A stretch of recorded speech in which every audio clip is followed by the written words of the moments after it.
उम्मेद लोहान ने बढ़ाई बीजेपी व कांग्रेस की मुश्किलें।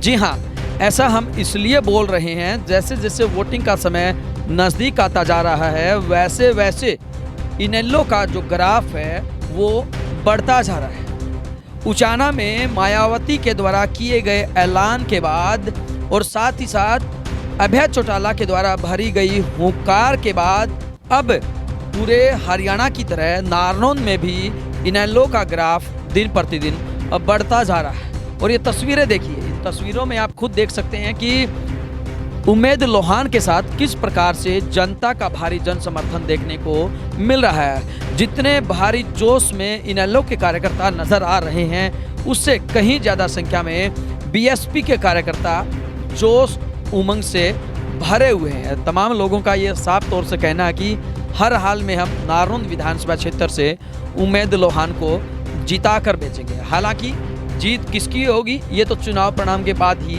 पता चलेगा। बहरहाल एक बात तो तय है, जैसे जैसे उम्मेद लोहान के चुनाव का ग्राफ बढ़ता जा रहा है, उम्मेद लोहान को जनता का भारी जन समर्थन मिलता जा रहा है, उससे कांग्रेस व बीजेपी की मुश्किलें बढ़ती हुई नजर आ रही है।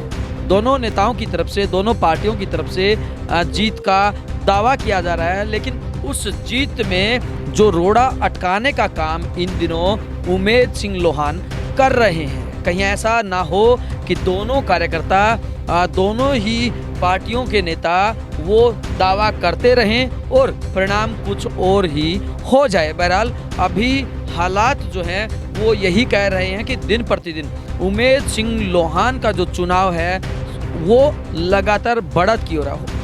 इसकी एक दूसरी वजह ये भी है कि उम्मेद लोहान चुनाव लड़ना भली भांति जानते हैं। हांसी में जब उन्होंने चुनाव लड़ा था तो उस दौरान भी वो उस विधानसभा क्षेत्र में नए थे, लेकिन उसके बावजूद भी उन्होंने चुनाव को बिल्कुल रोचक बना दिया था। और वहीं अगर हम बरवाला की बात करें तो बरवाला में भी उम्मेद लोहान नए थे, लेकिन उसके बावजूद वहाँ पर भी उन्होंने चुनाव को काफ़ी रोचक बना दिया था। और ऐसे ही नारनौंद जो विधानसभा क्षेत्र है वो तो उनका अपना गृह क्षेत्र है, तो ऐसे में त्रिकोणीय मुकाबला बिल्कुल साफ तौर से यहाँ पर नज़र आ रहा है, जिस प्रकार से जो कार्यकर्ता हैं वो बोल रहे हैं। हालांकि क्या कुछ रहेगा ये तो चुनाव परिणाम के बाद ही पता चलेगा। बहरहाल एक बात तो जरूर है कि लगातार बढ़ रहे काफिले से, लगातार मिल रहे जन समर्थन से बीजेपी व कांग्रेस की मुश्किलें बढ़ी हुई हैं। ब्यूरो रिपोर्ट, बिंदास रहेगा।